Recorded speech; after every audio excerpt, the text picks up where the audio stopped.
Aliansi pernikahan menyeretnya ke neraka seorang gadis yang telah mengalami kematian berkali-kali. Setelah para dewa yang acuh tak acuh gagal mendengar permohonannya, dia menyeret tubuhnya yang rapuh untuk melawan. Bertahun-tahun kemudian, dia membalikan neraka dengan kekuatan bela diri yang luar biasa. Alicia Sirius Lane, putri muda yang lahir dari Marquess Lane. Setelah 200 tahun, namun karena statusnya sebagai putri tidak sah, dia hidup sebagai burung sangkar paling rapuh di rumah kaca. Dia dikurung di rumah sejak kecil, hanya ditemani buku-buku. Bahkan menghirup udara luar menjadi kemewahan di bawah aura seorang wanita bangsawan. Dia sudah lama melihat takdirnya dengan jelas, tidak lebih dari alat pernikahan untuk menjaga kemakmuran keluarga. Dia bertahan hidup hanya karena dia adalah seorang gadis yang bisa digunakan untuk transaksi. Pada usia 17 tahun lamaran pernikahannya tiba. Seperti yang diharapkan, pasangannya adalah Gregory putra Earl Buck yang menguasai wilayah utara. Pernikahan politik yang tampaknya sempurna ini hancur ketika perselingkuhan di selatan terungkap. Gregory menerima hukuman melalui duel. Meskipun dia selamat, dia menjadi cacat.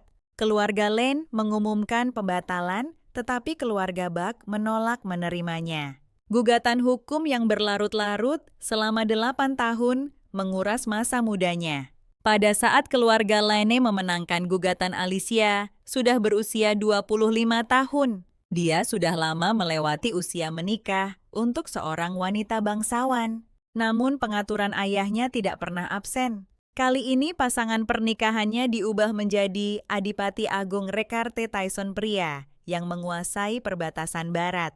Dikenal sebagai penguasa tanah kematian emas, dia juga saudara tiri kaisar. Dia punya julukan lain, pembunuh Adipati Agung, karena 6 istri Tyson sebelumnya. Tanpa terkecuali, semuanya meninggal secara tidak sengaja sebelum atau sesudah pernikahan. Bahkan Alicia yang tidak pernah meninggalkan rumah telah mendengar rumor mengerikan itu. Ini sama saja dengan mengirimnya ke kematian. Dia mencengkeram roknya, erat-erat ingin berteriak, "Aku tidak mau menikah, aku tidak mau mati." Tapi suaranya dibungkam oleh tatapan dingin ayahnya. Keinginannya selalu tidak berarti. Hujan deras mulai turun. Pelayan itu dengan tenang menyisir rambutnya. Tiba-tiba sebuah kalimat memecah kesunyian. "Nona, jangan menikah." Setelah mengatakannya, dia buru-buru menutup mulutnya untuk meminta maaf. Alicia hanya berbisik, "Tidak apa-apa, biarkan aku sendiri sebentar." Catatan efisiensi sangat cepat. Sebuah peti penuh permata hadiah pertunangan dan dokumen pernikahan sudah dikirim ke kamar. Permata tak ternilai itu menyatakan kekayaan pemiliknya. Saat itu dia melihat liontin kuno di sudut. Mengambilnya, dia menyadari itu adalah jam saku. Saat dia membukanya, sekelilingnya tiba-tiba ditelan kegelapan. Ruang mulai berputar dan runtuh. Alicia jatuh tanpa bobot. Ketika dia terbangun, hanya kegelapan tak terbatas yang menyelimutinya. Air menetes di pipinya. Ujung jarinya merasakan sesuatu yang aneh dan licin. Dia bertanya-tanya apa itu. Suara aneh tiba-tiba terdengar di belakangnya. Dia menoleh dengan kaku dan melihat pemandangan paling menakutkan dalam hidupnya. Pada tahun ke-350 kalender Benedict, Alicia Sirius Lane jatuh ke neraka Silak. Gadis itu wajahnya dipenuhi kotoran. Dia menahan napas sampai dengkuran berat monster itu dimulai. Dia tahu satu-satunya kesempatan untuk melarikan diri telah tiba. Sejak hari dia jatuh ke purgatori ini, dia telah mati berkali-kali di masa lalu. Luka kecil membutuhkan seminggu untuk sembuh. Tetapi sekarang bahkan, jika tubuhnya tercabik-cabik, dia akan pulih dalam sehari. Tubuh yang tak bisa mati terdengar seperti anugerah, tetapi bagi Alicia itu adalah kutukan paling kejam. Dihadapkan pada siksaan tanpa akhir, dia bahkan tidak bisa mencari kematian. Pada awalnya itu adalah permohonan. Dia terus-menerus memohon kepada monster-monster itu, "Tolong biarkan aku hidup." Namun kematian yang berulang kali menyebabkan kemarahan yang mengerikan membuncah di dalam dirinya. Kesalahan apa yang telah kulakukan sehingga diperlakukan seperti ini? Dia mencoba melawan tetapi dicabik-cabik. Berulang kali Alicia memutuskan untuk mencoba melarikan diri. Dia mengepalkan tinjunya. Meskipun harapan tipis, dia tidak ingin tetap berada dalam siklus reinkarnasi yang menyakitkan ini. Tidak, dia harus berhasil melarikan diri. Gadis itu berlari panik menuju pintu masuk gua, mengerahkan seluruh kekuatannya. Dia tidak berani berhenti sejenak pun. Ketika cahaya dari pintu masuk menembus kegelapan, dia pikir dia akhirnya bisa lolos dari neraka. Detik berikutnya, cakar dingin tanpa ampun menyeretnya kembali ke jurang. Dia tidak ingat berapa kali dia mati, sampai rasa sakit pun menjadi mati rasa. Suara gerogotan datang dari bawah tubuhnya. Dia berpikir dengan mencela diri sendiri, "Aku gagal lagi." Dia menjadi target latihan berburu bagi anak-anak monster. Monster-monster kecil ini tidak akan membunuh dengan satu pukulan. Mereka hanya akan menggerogoti tubuhnya sedikit demi sedikit, membuatnya merasakan dengan jelas rasa sakit setiap potongan daging yang terkoyak. Dalam keadaan linglung, dia teringat pertunangannya dengan Recarte Tyson, pembunuh Grand Duchess itu. Akankah dia berlutut dan memohon untuk membatalkan pertunangan jika dia tahu dia sekarang telah menjadi makhluk abadi? Bagaimanapun dia adalah pengantin yang sempurna untuk membantunya menyingkirkan gelar pembunuh. Rasa sakit yang parah menarik kembali pikirannya. Proses makan hari ini sangat lambat. Dia sangat takut pada rasa sakit. Gadis itu tiba-tiba membeku karena dia membenci rasa sakit. Bukankah lebih baik mencari cara untuk membunuh pihak lain terlebih dahulu? Hal sesederhana itu, namun dia baru menyadarinya. Semuanya mulai berubah sejak saat itu. Mengambil tulang putih yang tajam dan keras menjadi senjatanya. Monster akan mati, tapi dia tidak. Hasil pertempuran ini sudah ditakdirkan sejak awal. Dia mulai membunuh monster terlemah satu persatu. Dia mati terus-menerus dan dibangkitkan tanpa henti. Setiap kali dia dicabik-cabik itu, membuat serangan berikutnya lebih cepat dan lebih kejam. Hingga suatu hari, dia akhirnya menusukkan tulang putih itu dengan ganas ke mulut raksasa buas paling mengerikan itu. Ketika Alicia menemukan jam saku yang disembunyikannya, dia menyadari bahwa baru 20 hari berlalu, namun dia merasa seolah-olah bertahun-tahun telah berlalu. Berapa kali dia sebenarnya mati? Gadis itu melampiaskan amarahnya dengan panik pada sisa-sisa binatang iblis. Dia meraung, "Pergi kalian, monster-monster serakah. Apakah kalian tahu betapa sakitnya mencabik-cabik seseorang hidup-hidup?" Sisa-sisa yang terinjak di bawah kakinya tiba-tiba menyala. Sebuah kristal kuning menggelinding keluar. Dia membungkuk untuk mengambilnya, memegangnya di depan matanya untuk mengamatinya dengan cermat. Sebenarnya apa ini? Kancing Manset memancarkan cahaya yang sama. Kereta keluarga Lane baru saja tiba di wilayah Recarte. Putri Markis hilang, seorang bawahan melaporkan dengan suara rendah. Bibir Recarte Tyson melengkung membentuk senyum mengejek. Hilang permainan kata yang membosankan, tapi ekspresinya sama sekali tidak seperti nada acuh tak acuhnya. Sebaliknya itu sangat serius. Kurasa entah itu melarikan diri dari pernikahan atau benar-benar hilang, dia tidak akan bisa lolos dari kematian.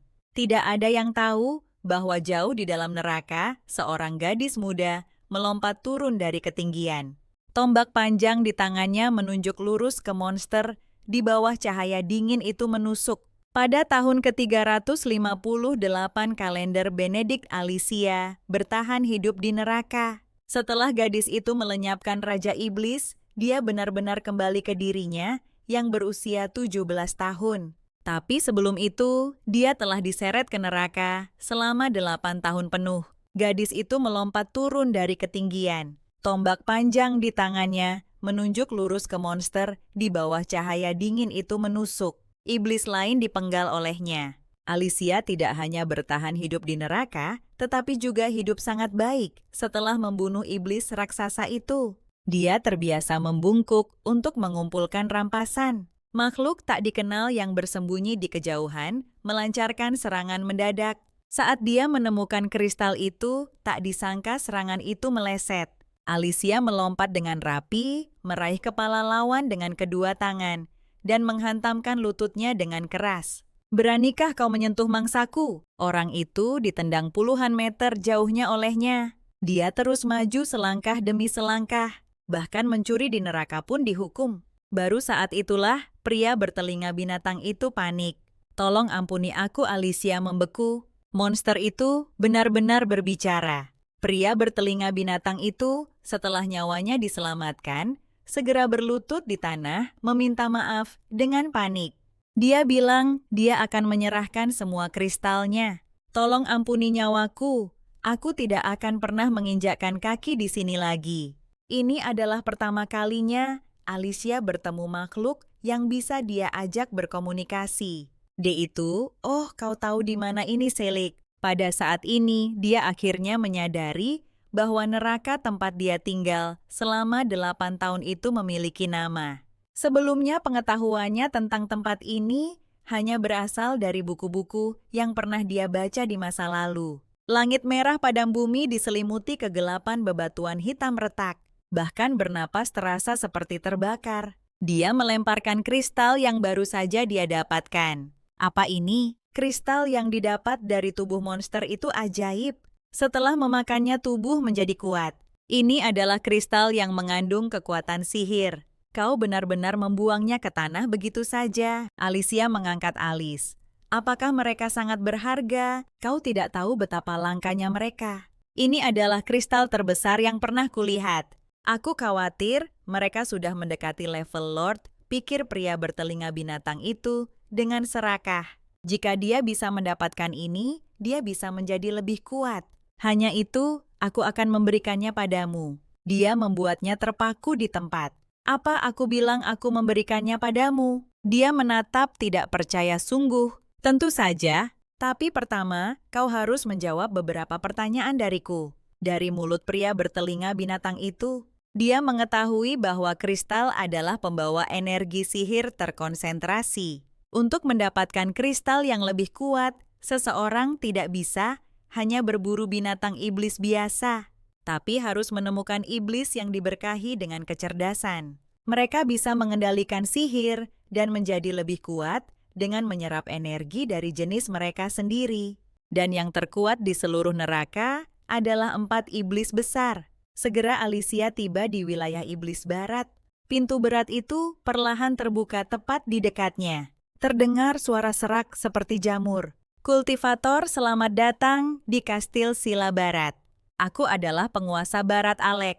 Sebelum suara itu memudar, Alicia melemparkan tombak panjangnya. Mata tombak itu menembus langsung tengkorak Alek. Wajahnya dingin. "Aku tidak tertarik pada perkenalan diri." Iblis itu berubah menjadi kristal besar lebih besar dan lebih murni dari yang pernah dilihatnya sebelumnya. Itu membuatnya dalam suasana hati yang baik. Arah mana selanjutnya? Sisi itu atau selatan? Dia menghancurkan kristal itu dengan tombak panjangnya bersiap untuk menyerap energi. Tapi dia tiba-tiba membeku. Perasaan ini persis sama seperti saat dia pertama kali jatuh ke neraka. "Tunggu, aku belum selesai menyerap kekuatan sihir." Ketika Alicia membuka matanya lagi, dia sebenarnya sudah kembali ke kamarnya sendiri. Saat dia mengangkat kepalanya, dia membeku sesaat. Dia melemparkan dirinya ke depan cermin, melihat wajah yang jelas lebih muda di pantulan. Terlalu terkejut untuk berbicara. Bagaimana aku bisa menjadi lebih kecil? Rasa sakit di pergelangan kakinya menyadarkannya. Kapan aku terkilir lagi? Faktanya Alicia tidak hanya mengecil, bahkan kekuatan yang dia dapatkan di neraka pun telah menghilang. Bersamaan dengan itu, seolah-olah waktu telah berputar kembali. Itu adalah kekuatan yang dia peroleh dengan susah payah mengumpulkan kristal. "Nona, ini Daisy. Boleh saya masuk sekarang, Nona?" Alicia menyadari dia telah kembali ke usia 17 tahun. Untuk sesaat dia tidak tahu apakah harus senang atau sedih. Tubuhnya yang lemah ditambah dengan kejutan besar menyebabkan pandangannya gelap dan dia pingsan lagi. Ketika dia bangun, seorang wanita sedang duduk di samping tempat tidur. Gadis itu bergumam, "Aku haus." Wanita itu segera membawakannya air. Suara orang itu penuh dengan kekhawatiran. Alicia, minumlah pelan-pelan. Tubuhmu belum pulih. Aku sangat khawatir saat mendengar kamu tiba-tiba pingsan. Alicia masih sedikit linglung. Terima kasih, Bu. Tapi ini membuat wanita itu membeku. Alicia bukanlah putri kandungnya. Ketika pertama kali mengetahui suaminya membawa pulang seorang putri, tidak sah ia sangat marah. Tepat ketika semua orang mengira Nyonya akan melampiaskan amarahnya, pada putri tidak sah itu, ia berjongkok dan tersenyum ramah. Halo, apakah kamu Alicia? Aku ibumu. Saat itu, ia sudah lama diindoktrinasi oleh para pelayan dengan gagasan bahwa Nyonya itu menakutkan. Kamu harus ingat bahwa tidak ada apapun di sini yang menjadi milikmu. Kamu sama sekali tidak boleh melakukan hal yang tidak sopan. Nyonya itu tidak marah atas ketidaksopanannya, melainkan tersenyum lebih lembut lagi. Apakah aku datang terlalu tiba-tiba? Meskipun Alicia saat itu sangat menyukai wanita yang lembut dan cantik ini. Ia tidak pernah berani menanggapi dan rasa bersalah terhadap Nyonya itu perlahan menenggelamkannya karena keberadaannya adalah bukti perselingkuhan ayahnya. Baru setelah ia jatuh ke neraka, ia menyesali kepengecutannya. Berkali-kali, Bu, tolong beri aku segelas air lagi ya. Ibu akan segera mengambilkannya untukmu. Apakah kamu butuh yang lain? Ibu akan siapkan semuanya untukmu. Tubuhmu relatif lemah. Apakah kamu mau obat herbal? Alicia dengan lembut memegang tangan ibunya. Tunangan ibu adalah Gregory dari keluarga Buck. Sang ibu terkejut. Bagaimana kau tahu? Sebenarnya aku sangat membenci Gregory, pikirnya dalam hati. Meskipun perjanjian antar bangsawan sangat penting, upacara pertunangan mereka belum dilaksanakan. Mungkin ada titik balik. Aku mengerti, serahkan padaku. Aku juga tidak menyukai Gregory itu. Meskipun penampilan dan kepribadiannya sama sekali tidak mirip, entah mengapa dia selalu mengingatkanku pada ayahmu saat muda. Sang ibu memeluknya dengan lembut. Sayangku, percayalah pada ibu. Aku tidak akan pernah membiarkanmu dipaksa menikah dengan orang yang tidak engkau inginkan. Di malam hari, Alicia berjalan cepat ke depan. Dia mendorong membuka pintu kantor ayahnya dengan paksa. Segera bebaskan ibuku. Sang Markis terdiam. Menerobos masuk seperti ini bahkan tanpa diumumkan oleh kepala pelayan, di mana sopan santunmu. Alicia, segera kembali ke kamarmu. Kali ini dia tidak lagi mundur. Aku menanyakan ini, apa yang harus kau katakan setelah mengurung Nyonya rumah Markis Waldemar Lane demi membatalkan pertunangan. Gadis itu tidak hanya mengancam ayahnya bahwa dia akan menghancurkan kepala tunangannya, tetapi juga mengungkapkan fakta bahwa ayahnya menahan ibunya di bawah tahanan rumah di hadapannya. Sang Markis merendahkan suaranya untuk memperingatkannya, dinding punya telinga, jaga bicaramu. Ibumu hanya tidak enak badan dan sedang beristirahat. Sungguh konyol nada suara gadis itu, penuh ejekan. Dia jelas dikurung karena menentang pertunanganku. Kau bahkan berani mengurung Nyonya rumah ini, namun kau takut orang lain mendengar. Markis berteriak, marah. Cukup. Diam Alicia. Namun dia melangkah mendekat padanya, matanya dingin. Jika Putri Markis memukul kepala tunangannya dengan palu di upacara pertunangan, menurutmu apa yang akan dikatakan dunia? Ini benar-benar menyulut kemarahan Marquis. Dia mengangkat tangannya dan menampar Alicia. Gadis itu dipukul hingga kepalanya menoleh ke samping, namun sudut bibirnya melengkung, membentuk senyum dingin. Berbahaya, aku ingin melakukan itu sekarang juga. Aku hanya menahannya selama ini. Markis menatap putrinya, merasakan hawa dingin tiba-tiba merambat di punggungnya. Matanya tidak terlihat seperti mata wanita bangsawan biasa, melainkan seperti seorang prajurit yang sudah terbiasa dengan hidup dan mati di medan perang. Sejak Alicia menerobos masuk barusan, dia sudah merasakan ketidaksesuaian. Putri yang biasanya selalu patuh dan tunduk, tidak hanya membuat keributan di kantornya, tetapi juga berani menatapnya tajam seperti ini. Namun dia dengan cepat menghibur dirinya sendiri. Itu hanya amukan masa pubertas. Bagaimana mungkin seseorang yang dulu gemetar saat berbicara dengannya bisa berubah? Dia akhirnya hanya berkata dingin, "Kembali ke kamarmu dan segera merenung. Mengingat ini pelanggaran pertamamu, aku tidak akan menghukummu." Nada suara gadis itu penuh ketidakpedulian. Jadi kenapa penampilan ini mengejutkan kakak keduanya Harry Morstan yang baru saja masuk? Kau tidak khawatir tidak diizinkan masuk ke kediaman utama lagi? Khawatir apa? Sebenarnya lebih nyaman tidak perlu melihat pria itu. Alicia ganti topik. Ibu di mana? Dia sudah bisa bergerak bebas sekarang. Dia hanya tidak bisa datang ke paviliun. Dia ingin datang menemuimu, tapi dibujuk oleh kakak. Karena dia takut ibu akan bertengkar dengan ayah lagi. Gadis itu tampak berpikir, kakak juga tidak mudah. Jadi sekarang kau melihat situasiku. Bisa kembali dan melapor ke ibu. Bukankah itu tujuanmu datang ke sini? Tidak, Alicia. Aku datang karena aku mengkhawatirkanmu. Gadis itu membeku. Apa kita dekat? Kata-kata ini memberikan pukulan berat bagi kakak kedua.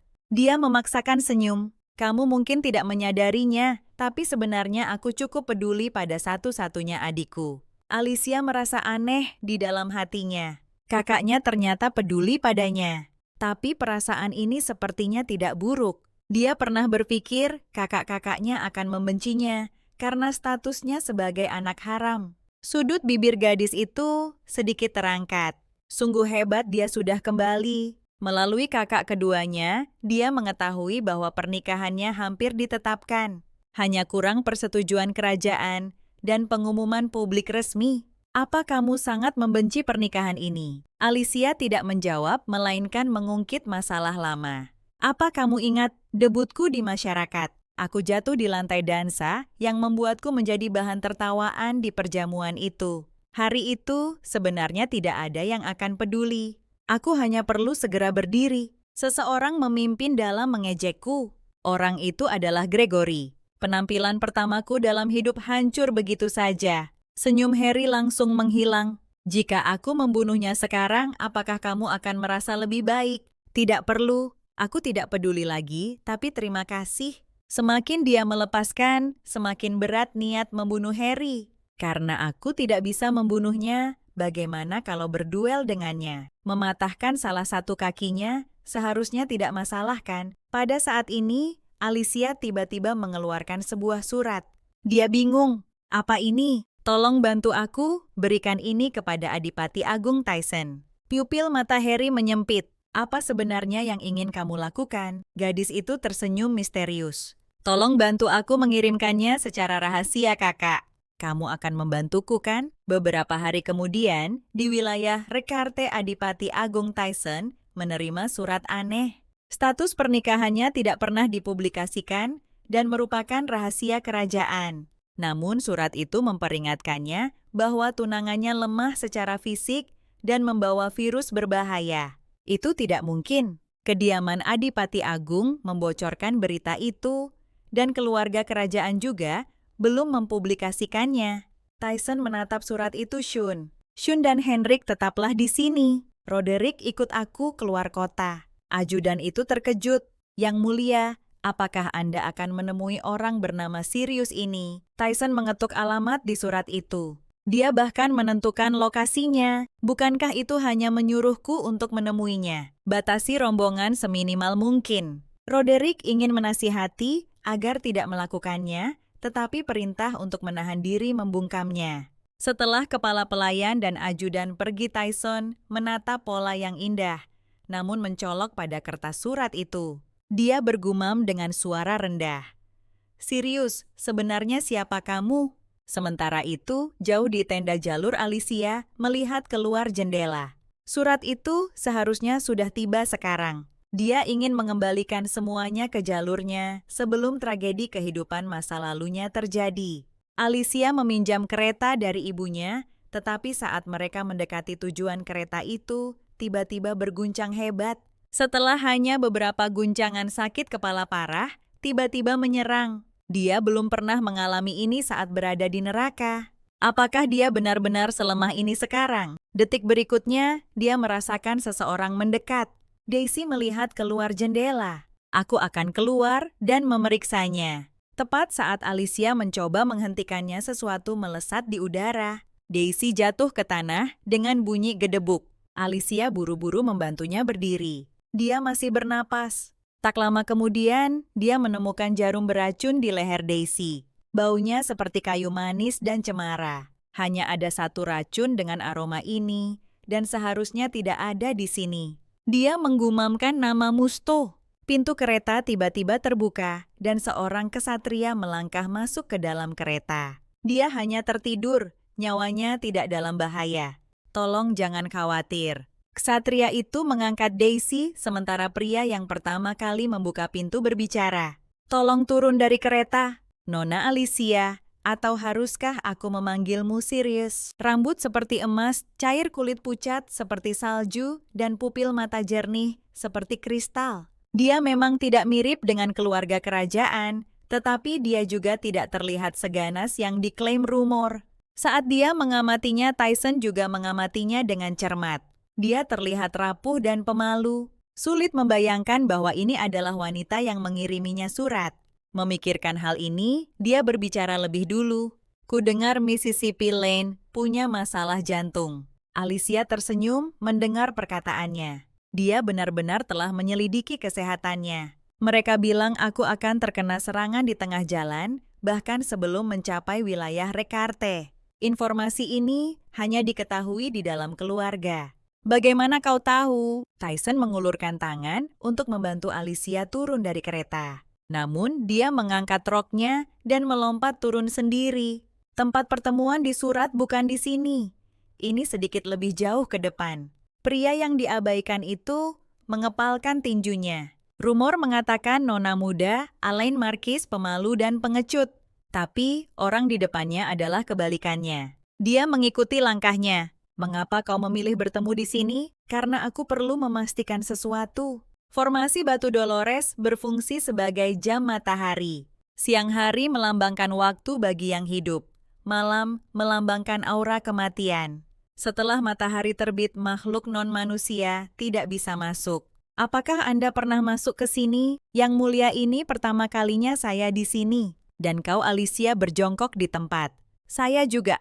Tyson berjalan melewatinya, menuju formasi batu.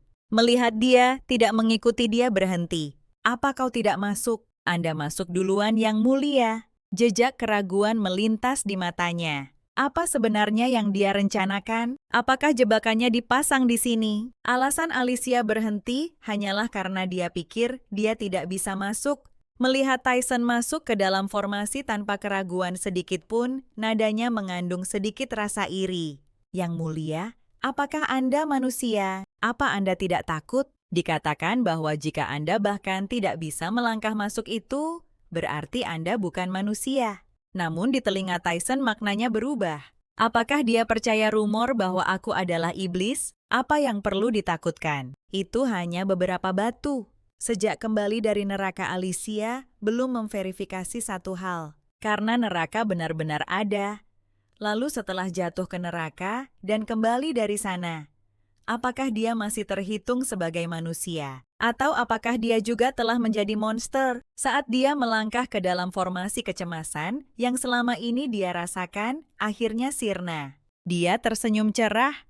Aku sepertinya aku juga manusia. Tyson berpikir dalam hati, dia benar-benar terlalu aneh. Terima kasih padamu. Aku sudah mengklarifikasi apa yang ingin aku pastikan. Gadis itu tiba-tiba menyadari dia terlalu dekat. Dia buru-buru melangkah mundur. Aku harus memperkenalkan diri secara resmi terlebih dahulu. Aku Alicia yang mengirim surat kepada Adipati Agung. Sirius Lane, aku tahu kamu adalah nona muda dari keluarga Lane. Marquis, karena kamu tahu itu, jadi lebih mudah. Gadis itu tiba-tiba berlutut dengan satu lutut. Adipati Agung Rekarte Tyson, tolong nikahi aku. Ekspresi gadis itu serius sekaligus penuh harap. Tapi Tyson hanya merasa dia sedang dipermainkan. Dia bukan hanya wanita aneh, dia benar-benar gila. Kamu mungkin punya banyak pertanyaan, tapi aku bisa jamin kamu tidak akan rugi. Tyson memotongnya di... Oh, kau pikir aku datang ke sini hanya untuk mendengarkan omong kosong ini? Buang-buang waktu saja. Tunggu, kau bahkan belum mendengar tawaranku. Tidak perlu. Apa kau tidak penasaran bagaimana aku tahu tentang pernikahan kerajaan? Tyson masih tidak berbalik. Penasaran. Saat itu, pria itu tiba-tiba berhenti. Ekspresinya tiba-tiba berubah. Belum waktunya kutukan itu kambuh. Apa karena dia terlalu jauh dari wilayahnya? Rasa sakit yang parah dan suara memekakan telinga menghantam pikirannya. Dia harus segera kembali. Yang mulia, ada apa? Alicia mengulurkan tangan untuk menopangnya. Tapi aku didorong menjauh dengan kasar olehnya. Jangan sentuh aku. Dia terengah-engah. Dia mengertakkan gigi dan mengucapkan beberapa patah kata. Aku baik-baik saja. Penolakan berulang kali menyulut amarah Alicia. Sebaliknya, dia melangkah maju dan meraih tangannya. Aku hanya ingin membantumu kembali ke kereta. Seketika dunia Tyson menjadi sunyi. Suara gemerincing logam di otaknya menghilang. Alicia melihatnya membeku di tempat. Apakah dia marah lagi? Karena dia meraih tangannya tanpa izin. Memikirkan ini, dia bersiap untuk melepaskan. Tapi pihak lain tiba-tiba menggenggam tangannya kembali. Dia menariknya mendekat, tapi tidak melepaskan. Gadis itu kebingungan. Keduanya duduk bersama entah mengapa berpegangan tangan. Alicia bingung. Apakah kita harus bicara seperti ini? Wajah Tyson muram. Ya, ini adalah syarat untuk percakapan ini. Setelah berbicara, merasa itu benar-benar terlalu memalukan. Dia menutupi wajahnya dan berbisik. Jadi apa sebenarnya yang kau ingin aku lakukan? Gadis itu tersenyum tipis. Tolong nikahi aku. Jika kau setuju, aku akan meramalkan masa depanmu 4 kali setahun. Alicia yang kultivasinya telah mencapai titik buntu secara tak terduga. Menemukan batu kristal ajaib pada Adipati Agung Tyson yang hanya ada di neraka. Kilauan samar itu berarti dia bisa memulihkan semua kekuatannya. Belum lama ini keduanya baru saja menyelesaikan kesepakatan. Awalnya Tyson tidak percaya dia bisa mengetahui masa depan. Menghadapi keraguannya, gadis itu hanya tersenyum tipis. Kau datang ke sini secara khusus, karena semua yang kukatakan dalam surat itu benar, bukan begitu? Itu memang kebenarannya, dan dia sudah kira-kira menebak tujuan gadis itu. Apa yang kau butuhkan dariku untuk mengusir Gregory dari keluarga Buck? Tyson terdiam. Meskipun memutuskan hubungan dengan keluarga Buck akan menimbulkan kerugian besar, orang di hadapannya ini memegang petunjuk tentang kutukannya. Kesepakatan ini pada dasarnya menguntungkan baginya, jadi dia langsung mengalah. Meskipun kita tidak bisa langsung menikah, kita bisa bertunangan dulu. Itu cukup bagimu untuk memutuskan hubungan dengan keluarga Buck. Aku akan memperlakukanmu dengan baik sebagai calon permaisuri Adipati Agung. Selain ini, apakah kau membutuhkan hal lain? Gadis itu merenung. Oh, aku percaya kau bisa menyiapkan segalanya. Biar ku katakan sebelumnya aku sangat serakah. Tyson menerima ini. Aku akan mengingatnya sekarang setelah kita selesai berdiskusi. Bisakah kau melepaskan tanganku sekarang? Tyson melepaskannya. Rencana itu berjalan lancar. Itu membuat Alicia dalam suasana hati yang sangat baik. Bahwa aku akan berada dalam perawatanmu mulai sekarang, yang mulia. Tyson menatapnya dan membalasnya serupa. Tak lama setelah itu, berita pertunangan Alicia dengan Recarte Tyson menyebar ke seluruh negeri. Aku dengar Adipati Agung jatuh cinta pada pandangan pertama dengan wanita dari utara itu. Dia bahkan menghadiahinya kastil termegah di wilayahnya beserta sebidang tanah yang luas. Sementara itu, tokoh utama berita tersebut sedang berlatih.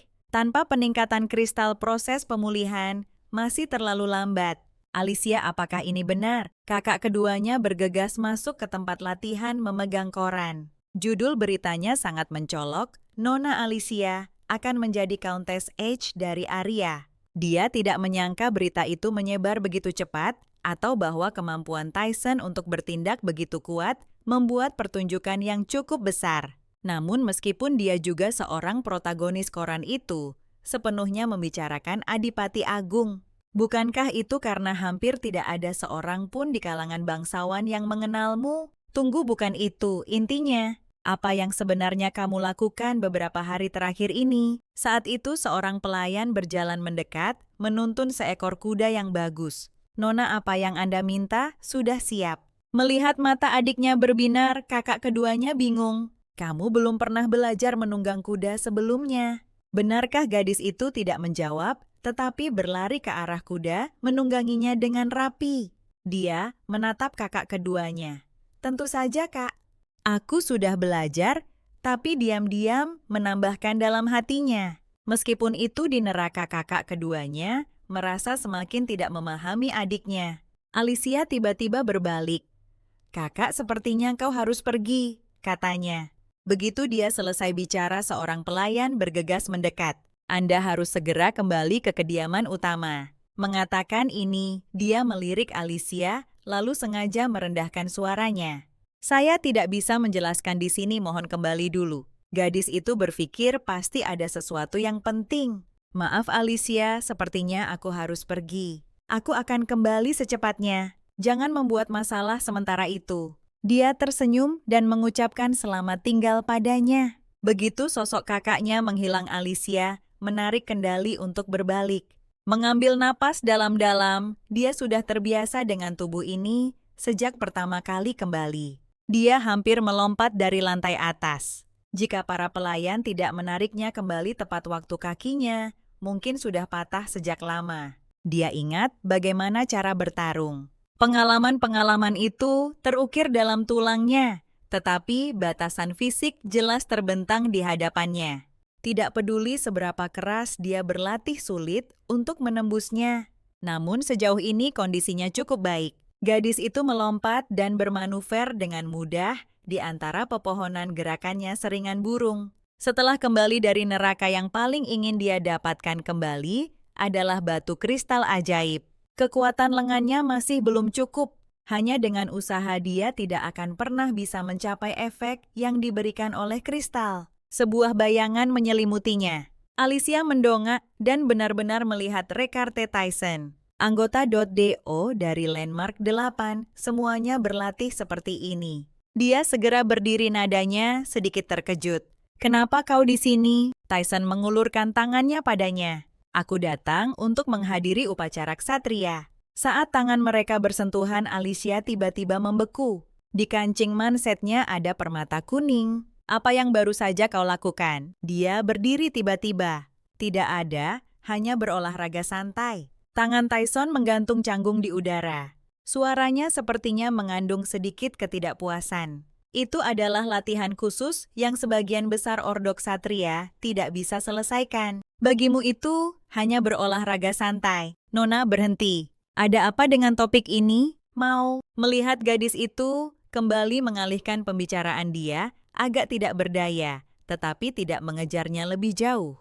Mari kita singkirkan daun-daun di kepalamu dulu. Di sini atau di sini? Pria itu menghela napas. Maafkan kekurang ajaran saya. Dia mengulurkan tangan dan menyingkirkan daun itu untuknya. Sekarang baik-baik saja, tetapi sedetik kemudian Alicia tiba-tiba mendekat. Tyson mundur dengan panik. Dia sesaat tidak memperhatikan anak tangga di bawah kakinya dan jatuh ke belakang. Alicia melemparkan dirinya ke pelukannya. Gadis itu bergumam, "Kupikir aku salah lihat." Dia menggenggam tangan Tyson, seolah takut dia akan melarikan diri. Pria itu benar-benar bingung. Nona Alicia, tolong lepaskan saya. Tak disangka begitu, dia melepaskan dia kembali meraih pergelangan tangannya. Yang mulia, bisakah Anda memberikan kancing manset ini kepada saya? Dia jelas tidak salah lihat. Tertanam di dalamnya adalah batu kristal ajaib. Menghadapi godaan aktif tunangannya, dia jelas panik di dalam hati. Namun dia bersikeras, berpura-pura tidak peduli. Baru saja ketika dia mendengar Alicia meminta kancing mansetnya, Tyson langsung tenang. Sayangnya, ini adalah pusaka keluarga. Jadi aku tidak bisa memberikannya padamu. Alicia mengangkat alis. Begitukah? Dia sedang mempertimbangkan apakah akan langsung merebutnya ketika dia mendengarnya berbicara lagi. Tolong bangun dulu. Dia memalingkan wajahnya sedikit, rona merah menyebar dari pipinya hingga ke pangkal telinganya. Alicia melompat menjauh dengan cepat seolah terbakar, berulang kali meminta maaf. Tyson merapikan pakaiannya yang telah dia berantakan. Tidak apa-apa. Meskipun aku tidak bisa memberimu yang ini, seharusnya ada permata serupa di wilayah Tyson.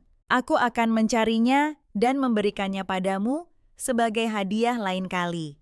Mendengar ada lebih banyak, Alicia segera mengabaikan pikiran untuk merebutnya. Dia menyusul Tyson, nadanya ceria. Kalau begitu, aku akan memberimu hadiah sebagai balasannya. Musim dingin ini tidak akan turun salju. Dari minggu terakhir bulan Maret hingga awal April akan ada badai salju besar. Tyson berhenti mendadak. Benarkah? Pikirannya menghitung dengan cepat. Maret sudah awal musim semi. Jika salju lebat turun, maka banyak orang di wilayah itu pasti akan mati kedinginan. Persiapan harus dilakukan jauh-jauh hari. Alicia mengangguk sambil tersenyum. Anggap saja ini hadiah. Ini tidak dihitung dalam jumlah ramalan. Kata-katanya terdengar tidak masuk akal dan aneh. Namun entah mengapa melihat ekspresi gadis itu, Tyson merasakan firasat kuat bahwa semua yang dikatakannya akan menjadi kenyataan. Dia mengangguk dengan sungguh-sungguh sebagai ucapan terima kasih. Aku bahkan belum memberimu permata itu. Berkatmu kita seharusnya bisa mengurangi kerugian wilayah kali ini. Tanpa disadari, mereka telah kembali ke mansion.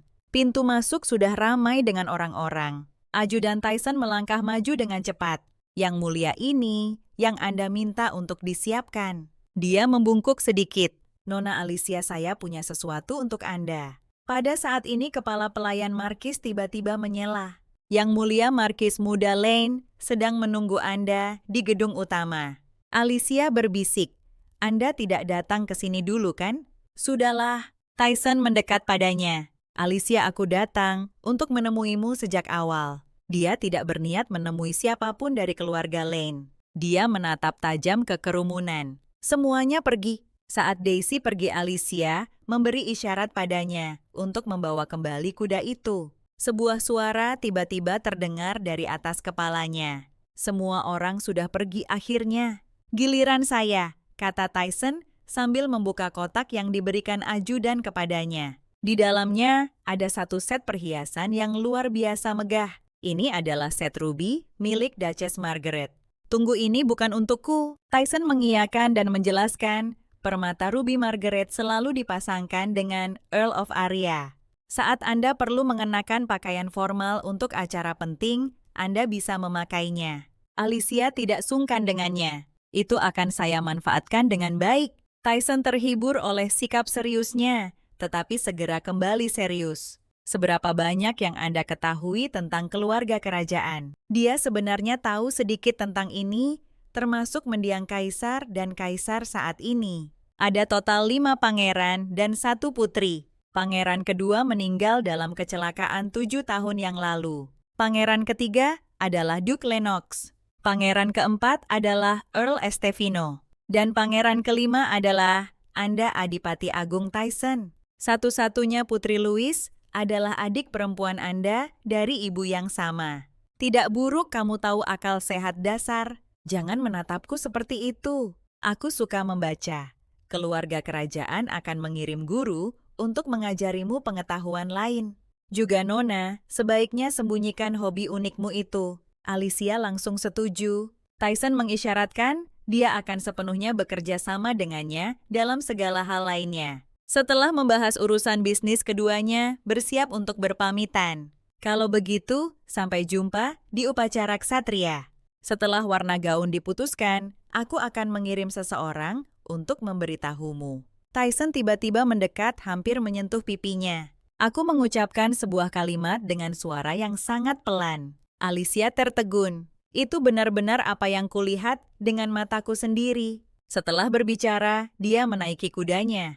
Semoga ini membantumu. Tyson datang seperti sihir dan pergi dengan cepat seperti angin.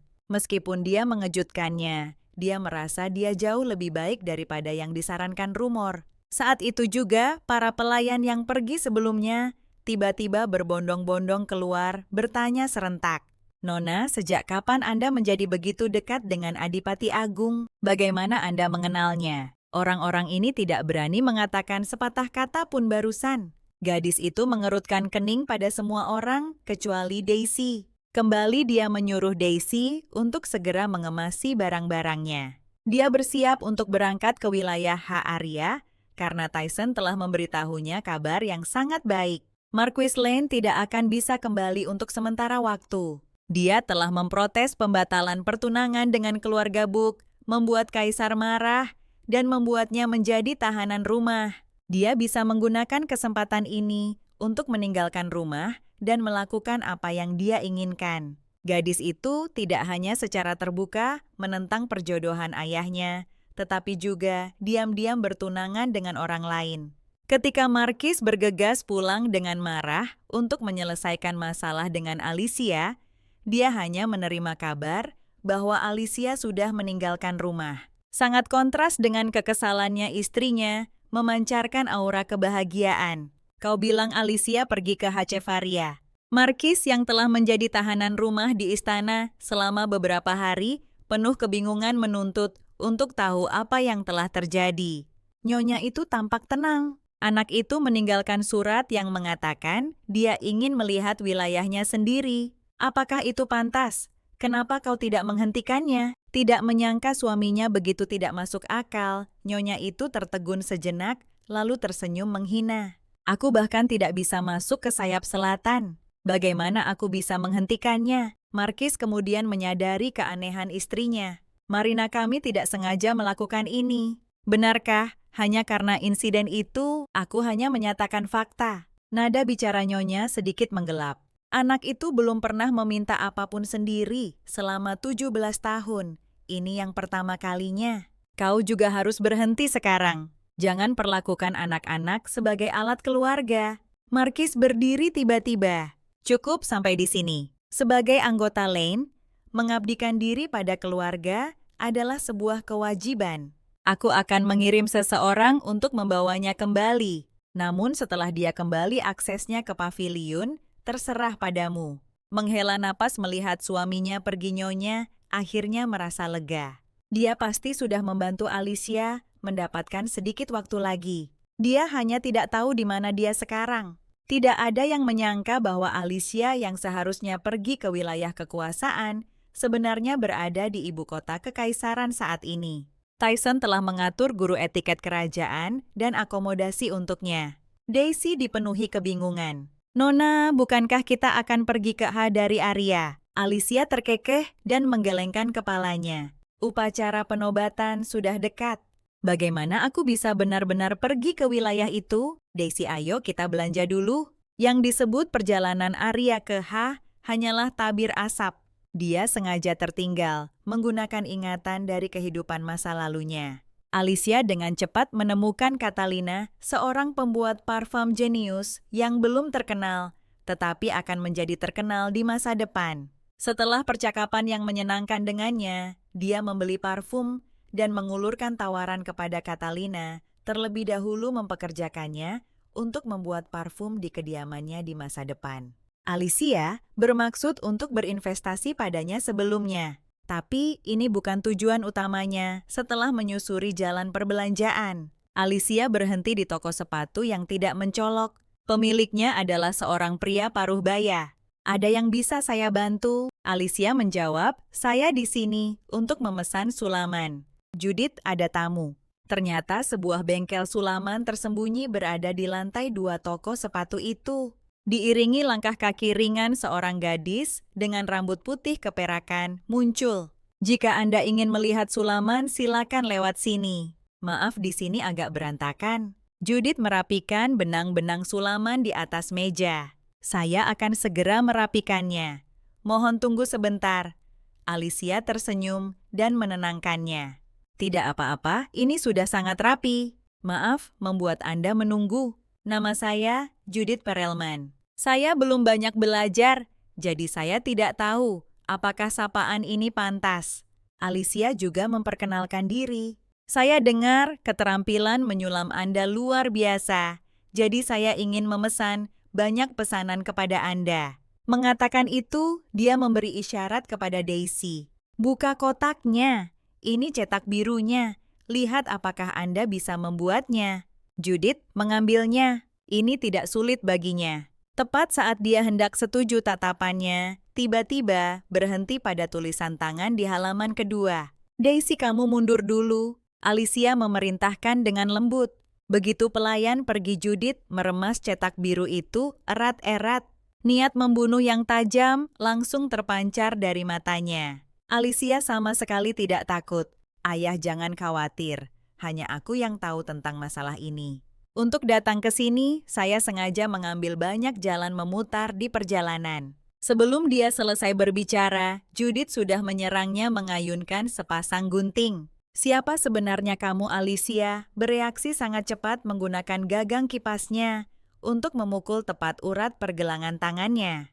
Gunting itu terbang dari tangannya. Itulah mengapa ibu seharusnya menjadi orang yang paling banyak dibicarakan di ibu kota saat ini. Judith terkejut sampai lengannya mati rasa. Bagaimana kekuatannya bisa begitu besar? Alicia berbicara dengan serius. Aku tidak menyimpan permusuhan padamu. Aku hanya ingin berteman denganmu. Klan Krowa 8 tahun lalu, klan Krowa mengalami pemusnahan. Saat itu, 6 kebakaran tak terjelaskan terjadi di dekat ibu kota, dan dia adalah satu-satunya yang selamat dari cabang Krowa tertentu. Selama bertahun-tahun, dia bersembunyi di bengkel kecil ini. Sekarang gadis muda berpakaian mewah di hadapannya ini telah mengoyak luka masa lalu tepat di depan wajahnya. Diameter. Judith tiba-tiba menghunus pisau dan mengarahkannya pada Alicia, memperingatkannya. Tinggalkan tempat ini. Klan Krowa sudah lama tidak ada lagi. Gadis itu sedikit mengangkat kepalanya, nadanya tetap datar.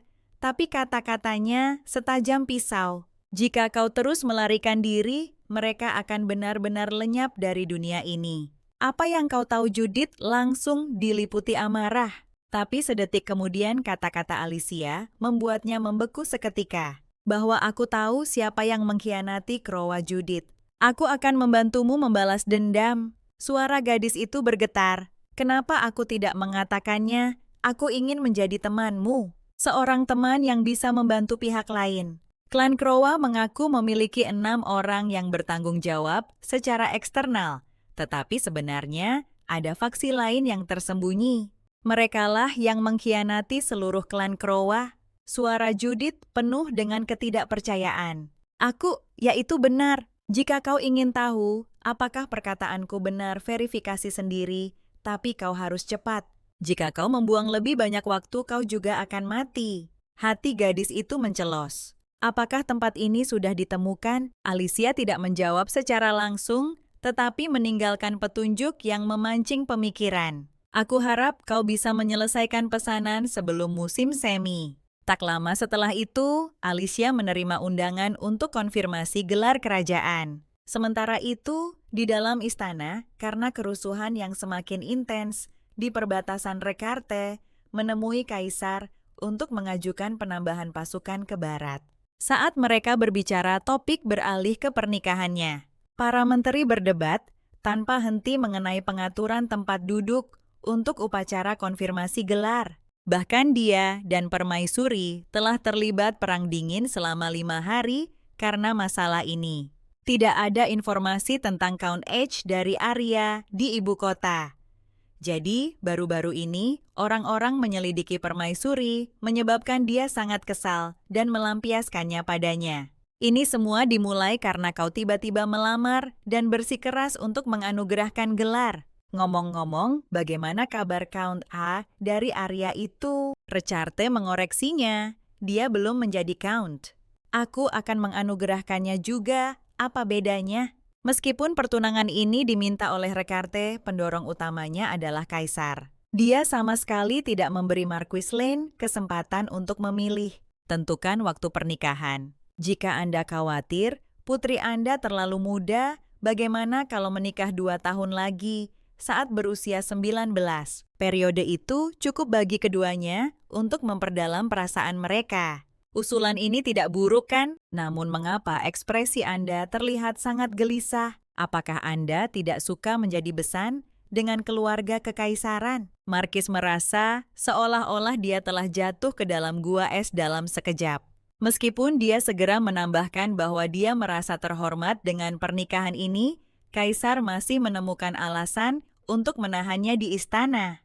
Meskipun dia senang membantu adik laki-lakinya menyelesaikan pertunangan dia, sangat tidak puas dengan pengiriman H dari Rio. Nada bicara Ricardo acuh tak acuh. Seseorang harus menunjukkan sedikit ketulusan, kan? Lagi pula, dia satu-satunya orang yang bisa kupercaya untuk menyerahkan H dari Arya. Setelah mengatakan itu, dia bangkit untuk pergi. Daripada merana di sini, sebaiknya Anda mengelola rumor di ibu kota. Semua orang bilang aku mengayunkan kapak dan menculik Alicia. Siapa suruh Anda punya reputasi seburuk itu sejak awal? Aneh aku jelas-jelas menyuruh mereka membuat kisah cinta romantis abad ini.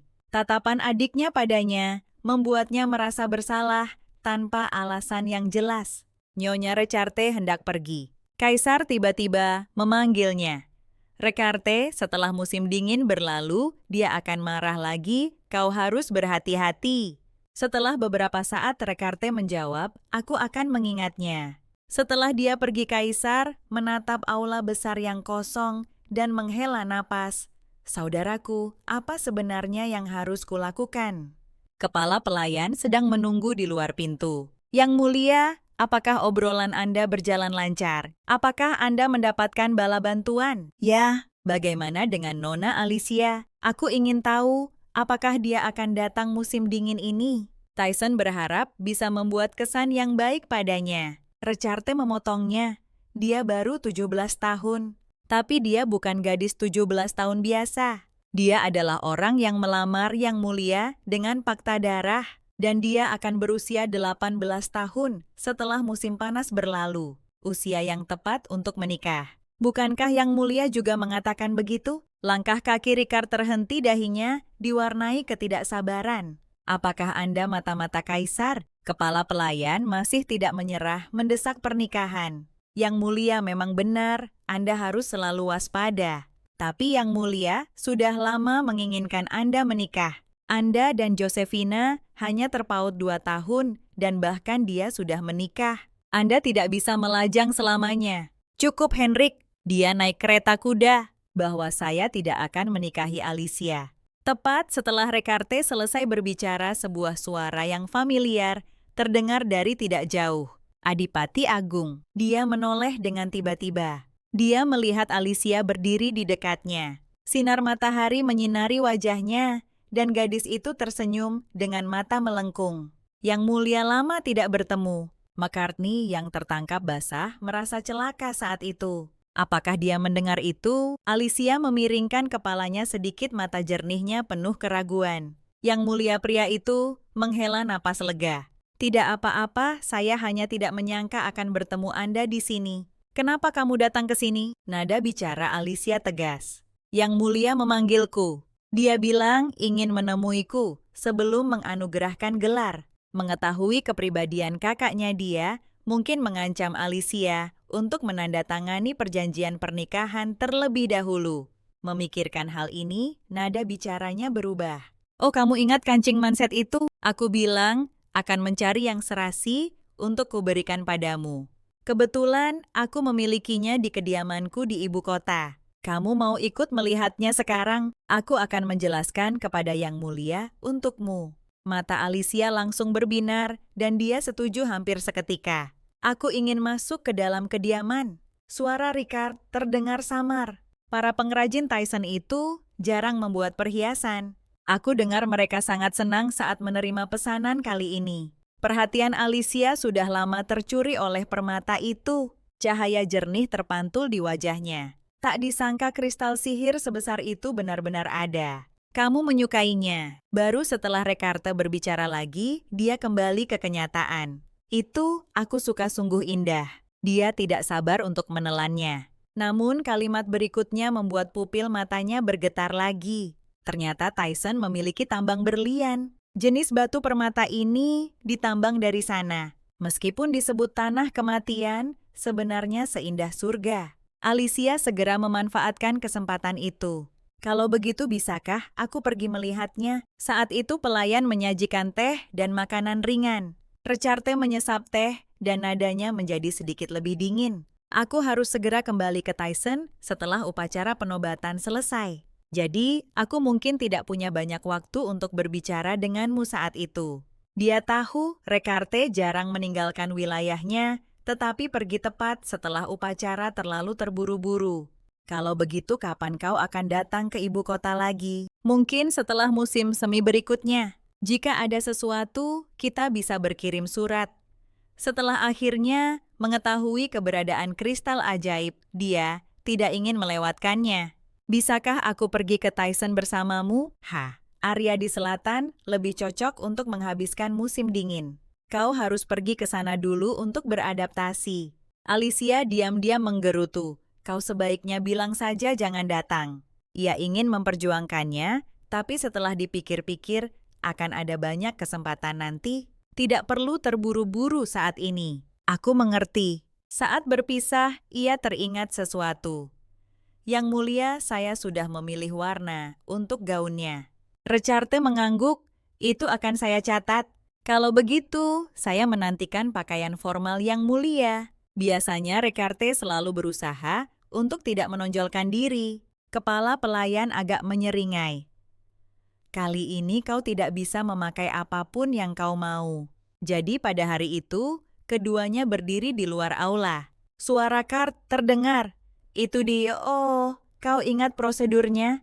Cukup berjalan langsung ke tengah aula setelah masuk. Tidak perlu gugup karena kau adalah tokoh utama hari ini. Begitu suaranya mereda, pintu istana perlahan terbuka. Pengumuman dan bisikan diskusi menyeruak bersamaan. Apakah itu Nona Alicia? Sulit membayangkan malaikat seperti itu sebenarnya bertunangan dengan iblis yang memegang kapak perang. Tunggu, bukankah dia memakai ruby Margaret? Aku dengar Adipati Agung jatuh cinta pada pandang pertama dan menculiknya. Sepertinya itu benar. Alicia mengabaikan diskusi di sekitarnya dan berjalan mantap menuju bagian depan aula besar. Setelah etiket formal, Kaisar tersenyum dan melambai, memberi isyarat padanya untuk maju. Dia mengumumkannya sebagai Count H dari Aria.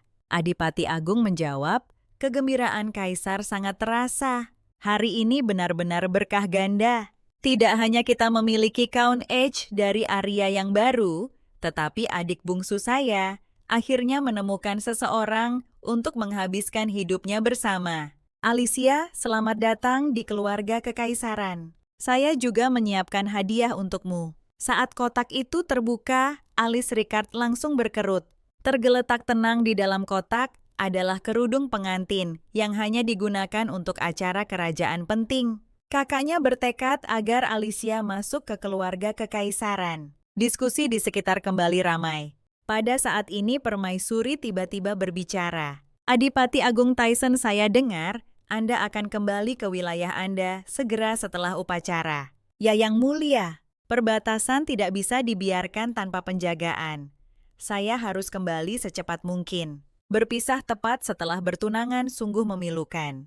Nada suara permaisuri berubah tiba-tiba. Mengapa Anda tidak mengundang tunangan Anda untuk pergi ke Tyson bersama? Alicia akhirnya menelan kristal sihir itu, dan monster yang seharusnya terkurung di neraka justru menerobos batas dan muncul di dunia manusia. Belum lama ini, karena sepatah kata dari permaisuri, Alicia memulai perjalanan ke Tyson. Ketika mereka tiba di perbatasan wilayah itu, ksatria Tyson datang untuk menemui mereka. Dia mengusulkan bahwa dia ingin menunggang kuda sendiri. Awalnya para ksatria tidak menganggapnya serius. Meskipun dia jarang muncul di kalangan sosial, semua orang di kekaisaran tahu bahwa Marquess Lane baru menyambut putri ini setelah 200 tahun tanpa keturunan. Di mata semua orang, nona muda yang lembut ini, jangankan menunggang kuda, mungkin belum pernah menyentuh apapun yang lebih berat dari sendok sup. Tapi detik berikutnya, persepsi bawaan semua orang hancur. Gadis itu mencambuk kuda dan langsung melesat keluar. Jangankan melindunginya rombongan, bahkan tidak bisa mengejar ekor kudanya. Tiba-tiba ekspresi ksatria pemimpin membeku. Dia menarik kendali erat-erat dan berteriak ke samping, segera cari Yang Mulia. Katakan bahwa Nona Alicia masuk ke hutan sendirian. Sebelum dia selesai berbicara, dia juga membawa ksatria lain dan mengejar jauh ke dalam hutan. Tak lama kemudian mereka menemukan Nona Alicia di hutan. Hutan ini adalah zona terlarang, tetapi gadis itu berdiri tak bergerak, menatap lurus ke depan, seolah dia tidak mendengar apapun. Tiba-tiba raungan binatang buas memecah kesunyian. Kuda-kuda ketakutan dan mengamuk. Para ksatria langsung menghunus senjata mereka, melindungi Alicia di belakang mereka. Binatang iblis kokin mereka berpenampilan seperti serigala, tetapi tubuh mereka sekeras batu. Sialan wajah ksatria itu menjadi gelap sepenuhnya. Lindungi Nona Alicia kita, harus bertahan sampai Adipati Agung tiba. Sambil berbicara keduanya menyerbu ke arah binatang iblis itu bersama-sama. Suara dentingan logam dari bilah tajam yang beradu dengan tubuh monster. Tombak seorang ksatria baru saja membuka pertahanan seekor binatang buas ketika monster itu tiba-tiba mundur. Meledak di hutan dua cokin, baru langsung mengepung mereka. Dalam posisi 3 lawan, 1 yang merugikan tombak itu terlempar dengan keras mendarat dengan dentingan di kaki Alicia. Gadis itu membungkuk untuk mengambilnya. Dia berkata dengan tenang, "Pinjamkan padaku." Tepat saat itu, binatang iblis di belakangnya tiba-tiba membuka rahang besarnya. Knight berteriak ketakutan, cepat menghindar. Tapi detik berikutnya gadis itu benar-benar menghilang begitu saja. Dia melompat mundur ke udara tubuhnya, membentuk busur rapi, dan mendarat dengan mantap di mulut monster yang penuh taring. Alicia mengetuk tubuh monster itu dengan ringan menggunakan tombak. Kulitnya terlalu keras, serangan membabi buta hanya akan merusak senjata. Kau harus menyerang titik lemahnya, seperti mata mulut dan celah di tubuhnya. Saat suaranya mereda tombak, itu menusuk dengan ganas ke dalam mulut monster. Terdengar suara retakan. Gadis itu mendarat dengan ringan. Dengan cara ini, kau bisa dengan mudah mengalahkan mereka. Para ksatria sangat terkejut. Gadis rapuh yang mereka kira perlu dilindungi itu justru membunuh binatang iblis hanya dengan lambaian tangannya. Seolah merasakan kedatangan musuh yang kuat, semua kokin tiba-tiba mengubah target. Kedua ksatria itu memanfaatkan kesempatan untuk menyesuaikan diri. Tidak ada sedikit pun rasa takut di mata Alicia, hanya kegembiraan untuk bertempur. Benar saja, setelah mengetahui kelemahan monster itu, situasi mulai berbalik.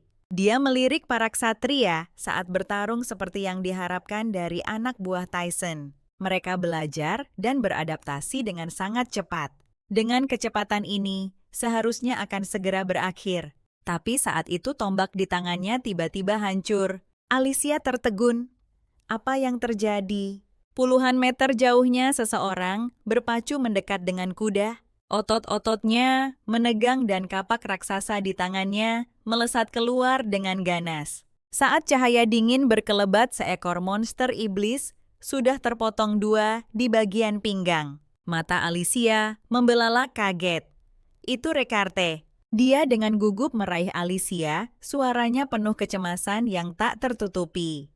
Kau baik-baik saja, kau terluka. Alicia menatap rahangnya yang tegang dan tiba-tiba teringat hari-hari dan malam-malam di neraka. Saat itu dia telah meringkuk dalam kegelapan, berkali-kali berdoa agar seseorang mengulurkan tangan dan menyelamatkannya. Tapi pada saat dia belajar membantai di neraka dan tidak lagi membutuhkan siapapun, penyelamatan yang pernah dia nantikan berkali-kali itu tidak pernah tiba. Dia tiba-tiba tersenyum. Tapi aku baik-baik saja. Alicia menunjuk ke sisa-sisa monster iblis di dekatnya. Tapi apakah ini juga muncul di sini sebelumnya? Tunangannya adalah seorang prajurit yang telah membantai jalannya melalui neraka. Tetapi pria itu tidak tahu apa-apa tentang ini. Jadi ketika dia mengetahui bahwa gadis itu telah menyusup ke hutan bersama binatang iblis, Rekarte langsung mengamuk. Kekhawatiran dan desakannya membuat Alicia terpaku di tempatnya. Terakhir kali dia merasakan perasaan seperti ini adalah dari ibunya. Tapi hanya itu yang dia tunjukkan, senyum yang dibuat-buat. Bahwa aku baik-baik saja. Apakah kejadian seperti ini pernah terjadi di sini sebelumnya? Setelah memastikan dia selamat dan sehat, Recarte akhirnya menghela napas lega. Untungnya kau tidak terlihat terluka. Kita akan bicara tentang hutan itu nanti. Ksatria Roderick Olivier Tyson. Apa kau bahkan tidak bisa melindungi satu orang dengan baik? Roderick berpikir bencana besar akan segera terjadi. Tapi nada suara Ricard tiba-tiba melunak. Aku tidak akan menuntut pertanggungjawabanmu kali ini. Tapi jangan ucapkan sepatah kata pun tentang apa yang terjadi hari ini kepada siapapun. Recarte tidak berpisah darinya kali ini. Dia secara pribadi mengawalnya selama sisa perjalanan. Namun begitu mereka tiba di tujuan, dia menitipkan Alicia ke istana Lily. Alasan yang diberikan adalah bahwa mereka belum menikah. Sebagai Adipati Agung, dia seharusnya tinggal di istananya sendiri yang terpisah. Sejak hari itu, dia belum melihat Recarte selama hampir sebulan. Dia sibuk setiap hari dengan tugas resmi dan menerima tamu. Hari ini, Baron Jarrett berkunjung. Pria di ujung antrean tiba-tiba berbalik dan berlari cepat ke arah lain. Dia pernah mendengar bahwa wanita itu hanyalah seorang wanita muda naif dari utara yang tidak tahu apa-apa tentang urusan duniawi. Benar saja, keamanan di sini kacau balau. Selama dia berhasil menyusup, sisanya akan mudah. Apa ini? Pria itu menjawab tanpa sadar. Ini adalah hadiah untuk menjadikan penguasa tempat ini seorang bidat. Baru setelah berbicara, dia tersadar kembali. Bahkan sebelum dia bisa menghunus senjatanya, dia dipukul keras dengan tebasan tangan dan kehilangan kesadaran. Alicia mengambil barang yang dijatuhkannya. Dia sedikit mengernyitkan dahi. Benar-benar terlalu banyak pengunjung hari ini. Malam tiba dan pintu didorong terbuka perlahan. Sebuah bayangan gelap menyelinap masuk. Pria bertopeng itu mengeluarkan belati. Cahaya dingin berkelebat, mata Alicia terbuka lebar. Detik berikutnya, belati itu melayang ke arah Deo. Apa kau tahu berapa banyak orang yang datang sebelum malam tiba? Nada suara gadis itu malas. Tidak apa-apa mencariku, tapi setidaknya biarkan aku tidur sebentar. Pembunuh itu awalnya tertegun dan tersenyum, menyadari sesuatu. Dan oh ajaibnya, yang lain tidak kembali. Aku tidak menyangka calon Adipati Agung akan menjadi monster seperti itu. Tapi kali ini aku datang dengan persiapan penuh. Aku tidak akan membiarkanmu hidup. Sebelum dia bisa menyelesaikan kalimatnya, seorang pembunuh baru justru menyerangnya. Sebuah suara yang familiar terdengar. Seharusnya aku tidak terlambat. Lama tidak bertemu, Nona Alicia. Aku sudah menyelesaikan tugasmu, Judith. Alicia tampak terkejut senang. Bahwa aku tahu, aku benar mempercayakan ini padamu. Kau melakukannya dengan sempurna, asalkan kau puas. Judith mengangguk. Pandangannya menyapu tawanan di tanah. Itu kau butuh aku untuk menyingkirkan ini. Salah satu pembunuh yang tertangkap tidak menunjukkan rasa takut. Sebaliknya dia mengancam. Apa kau tahu berapa banyak dari kami? Mata Judith menjadi dingin. Bungkam dia. Pria itu langsung menerima pukulan telak. Siapa yang menyewamu? Pembunuh bayaran itu tetap keras kepala, dan apapun yang kau lakukan, aku tidak akan pernah mengungkapkan informasi klien. Itu milik Baron Jarrett.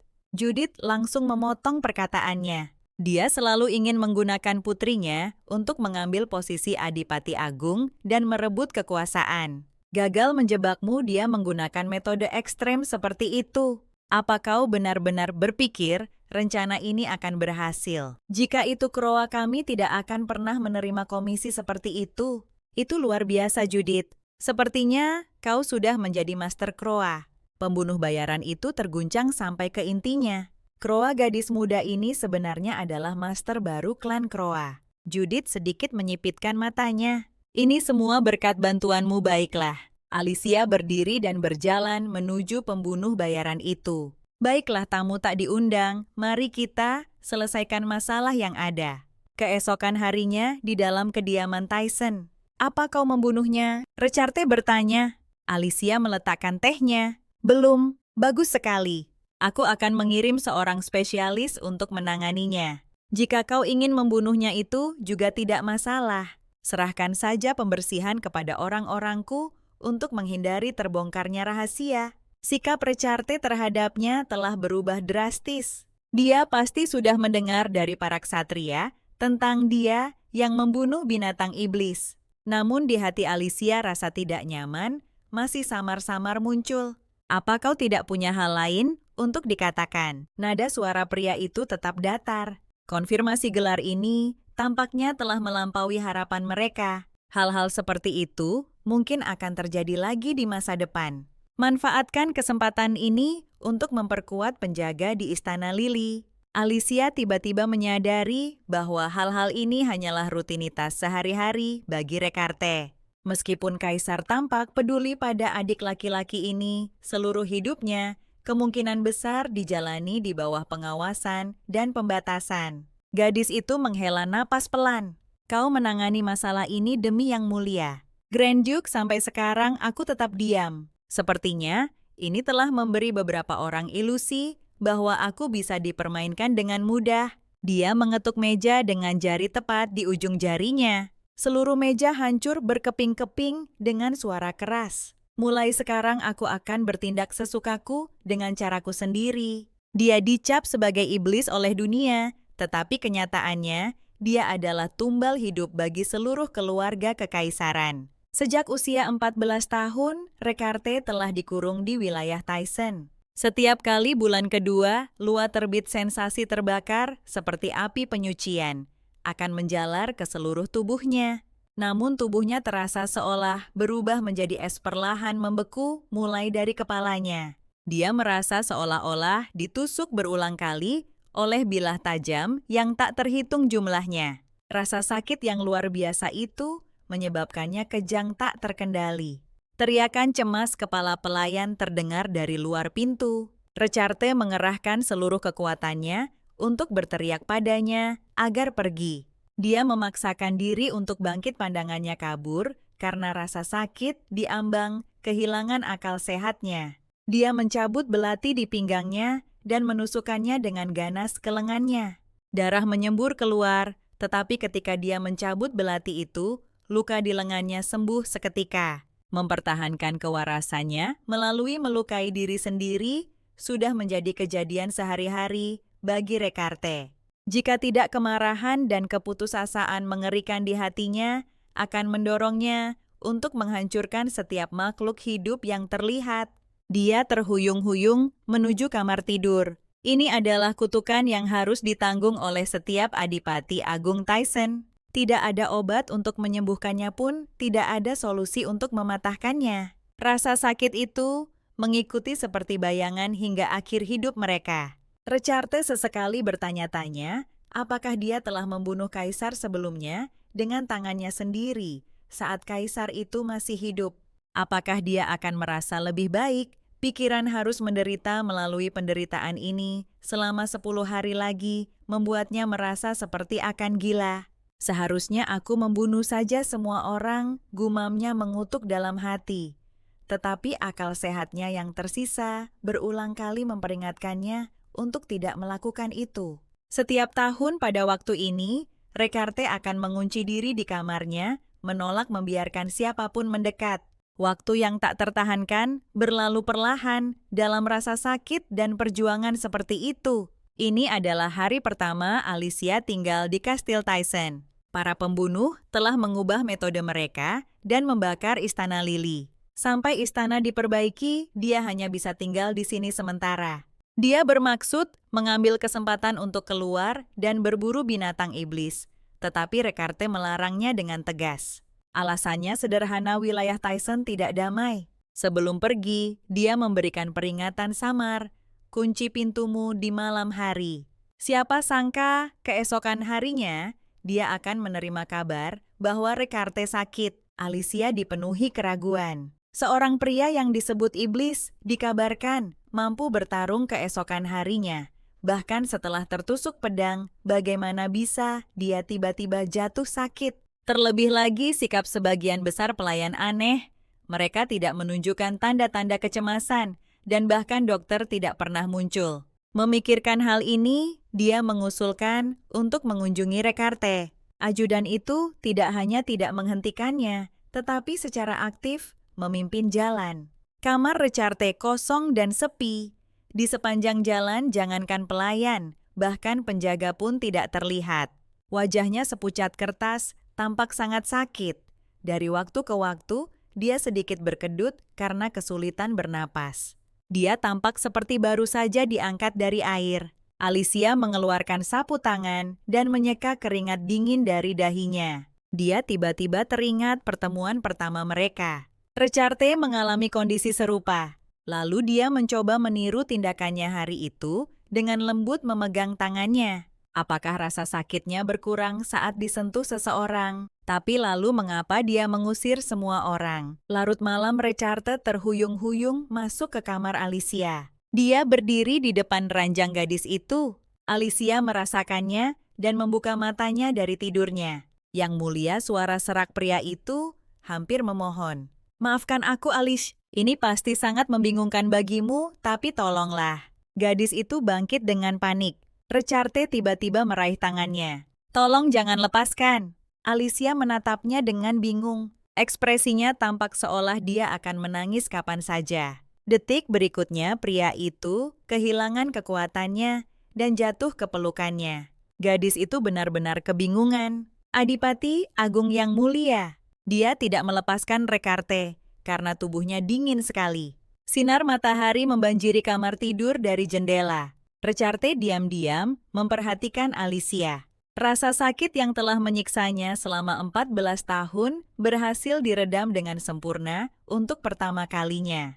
Dia tidak banyak mengingat kejadian semalam, tetapi tangan yang saling menggenggam erat dan perapian yang menyala terang membuatnya bisa menebak secara kasar apa yang telah terjadi. Sejak pertemuan pertama mereka, dia telah menemukan bahwa selama Alicia menyentuhnya rasa sakit itu akan menghilang. Dia tahu fakta ini dengan jelas, namun dia sengaja menghindarinya. Tapi sekarang dia harus menyerah berjuang. Orang ini adalah satu-satunya penyelamatnya. Recarte dengan lembut menyentuh pipi Alicia dengan punggung tangannya. Bulu mata gadis itu sedikit bergetar. Dia terkejut dan buru-buru menarik tangannya. Tidak lama kemudian, Alicia terbangun. Dia hampir tidak tidur sama sekali semalam. Gadis itu tiba-tiba teringat Recarte. Suaranya terdengar dari sampingnya. Tidak apa-apa untuk melepaskan sebentar. Recarte menatapnya. Senyum yang telah lama hilang muncul di wajahnya. Kamu mau istirahat lebih lama lagi? Alicia masih sedikit khawatir. Apa kamu sudah lebih baik sekarang? Dia memegang tangannya lagi. Seharusnya, aku yang bertanya, apakah kamu tidak nyaman? Gadis itu tersenyum cepat. Aku baik-baik saja. Recarte terdiam sejenak sebelum tiba-tiba berbicara. Aku tahu, kamu pasti mengira aku sangat aneh sekarang. Alicia menggelengkan kepalanya. Dan yang mulia daripada aneh aku, lebih penasaran. Bisakah kamu memberitahuku apa yang terjadi padamu? Mata Ricard menggelap. Dia berbicara perlahan. Baiklah, tapi berjanjilah padaku kamu tidak akan memberitahu siapapun. Meskipun aku tidak tahu, alasan pastinya aku terikat pada tempat ini. Jika aku meninggalkan Tyson, aku tidak bisa bertahan hidup. Meskipun matanya penuh cinta, dia mengucapkan kata-kata kejam dengan nada paling lembut.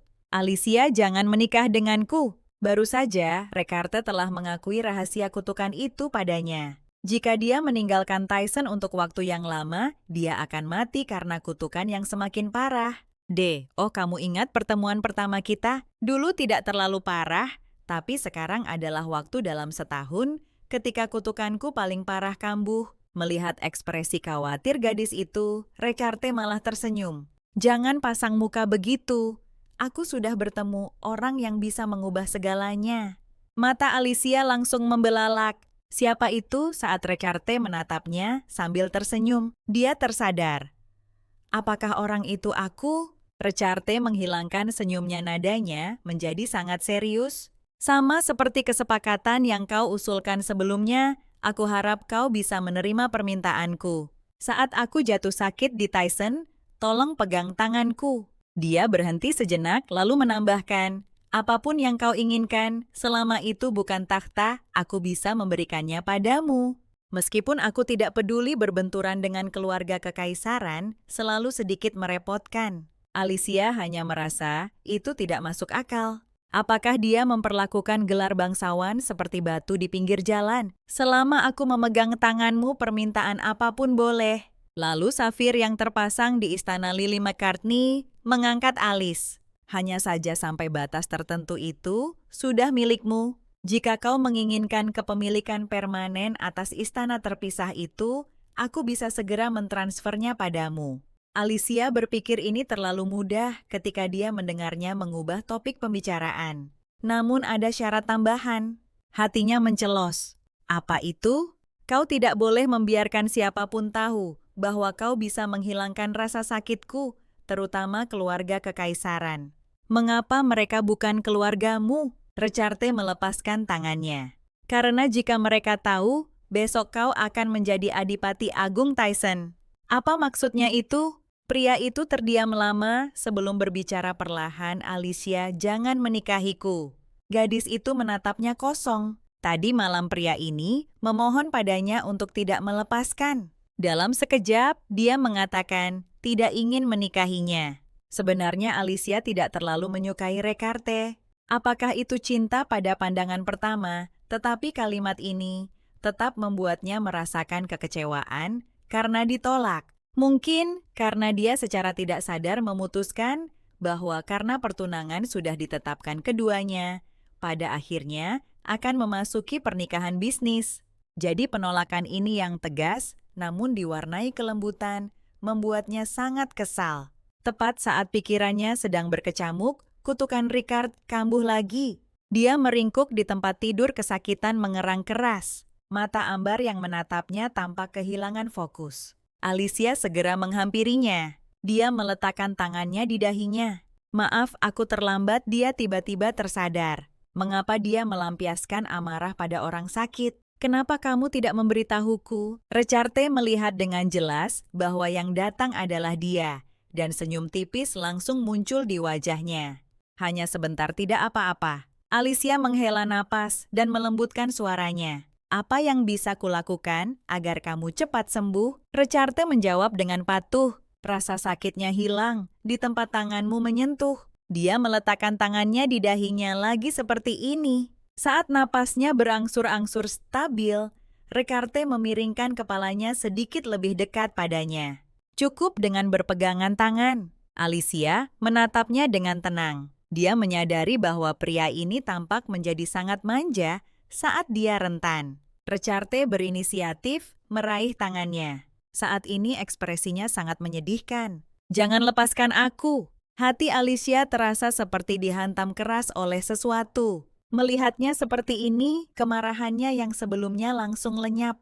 Melalui percakapan mereka, dia akhirnya mengerti bahwa selama dia memegang tangannya, rasa sakit itu akan perlahan mereda. Tetapi begitu dia melepaskannya, penderitaan itu akan kembali menyerang. Recarte tiba-tiba berkata, "Kenapa kamu menatapku seperti itu?" Gadis itu mengungkapkan isi hatinya, "Karena menurutku kamu sangat menyedihkan."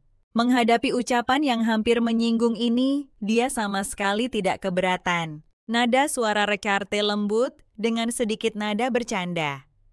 "Dan apakah kamu bersedia tinggal di sini dan menemani pria malang ini?"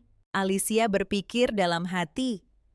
Dibandingkan dengan iblis kejam dan dingin dalam rumor, mungkin inilah Recarte yang sebenarnya. Tepat saat itu, dia tiba-tiba menarik sebuah kunci mungil dari bawah bantalnya. Alicia mengambilnya. "Apa ini?" Recarte menjawab, "Ini adalah kunci perbendaharaan Adipati Agung." Gadis itu menyadari untuk pertama kalinya bahwa dia sudah mati. Ketika dia berada di neraka, dia tidak pernah merasa lapar, dan sekarang dia benar-benar melihat karakteristik yang sama pada Recarte. Perbedaannya adalah dia takut menghadapi kenyataan bahwa dia sudah mati, sementara Recarte takut diperlakukan sebagai monster olehnya. Belum lama ini, Recarte memberinya kunci kamar Adipati Agung. Ini tidak hanya berarti dia bisa menjalankan hak-hak nyonya rumah meskipun belum menikah, tetapi dia juga bisa mengendalikan para pedagang Tyson. Dan untuk hadiah mahal ini, Recarte hanya mengatakan satu kalimat, "Aku percaya padamu, Alicia." Ini membuat perasaannya sangat rumit. Pada hari keempat hidup dan makan bersama gadis itu bertanya, jadi totalnya butuh 10 hari. Ya, jawab Recarte sambil mengepang rambutnya. Tapi Alicia, kenapa membiarkanku mengepang rambutmu? Gadis itu menundukkan kepalanya. Agar aku lebih nyaman dengan cara ini, karena kita harus terus berpegangan tangan. Recarte dan Alicia masing-masing menggunakan satu tangan untuk mengepang rambut itu benar-benar bencana. Tapi masalah terbesar adalah membersihkan diri. Tidak peduli seberapa cepat dia bergerak, ketika dia kembali, dia akan selalu melihat Recarte kesakitan. Sederhananya karena dia Alicia tidak bisa mandi dengan normal. Pria itu tersipu dan meminta maaf. Maafkan aku, ini semua salahku. Gadis itu menoleh ke samping. Aku tidak mengatakan itu agar kau meminta maaf. Untungnya para pelayan bekerja sama, jadi tidak terlalu tak tertahankan. Namun ada sesuatu yang membuatku penasaran. Recarte menatapnya. Apa itu? Dulu tanpaku bagaimana kau melewati masa ini? Alicia mendongak padanya. Apakah tidak ada obat untuk meredakan rasa sakit? Recarte tiba-tiba melepaskan tangannya dan meraih pinggangnya.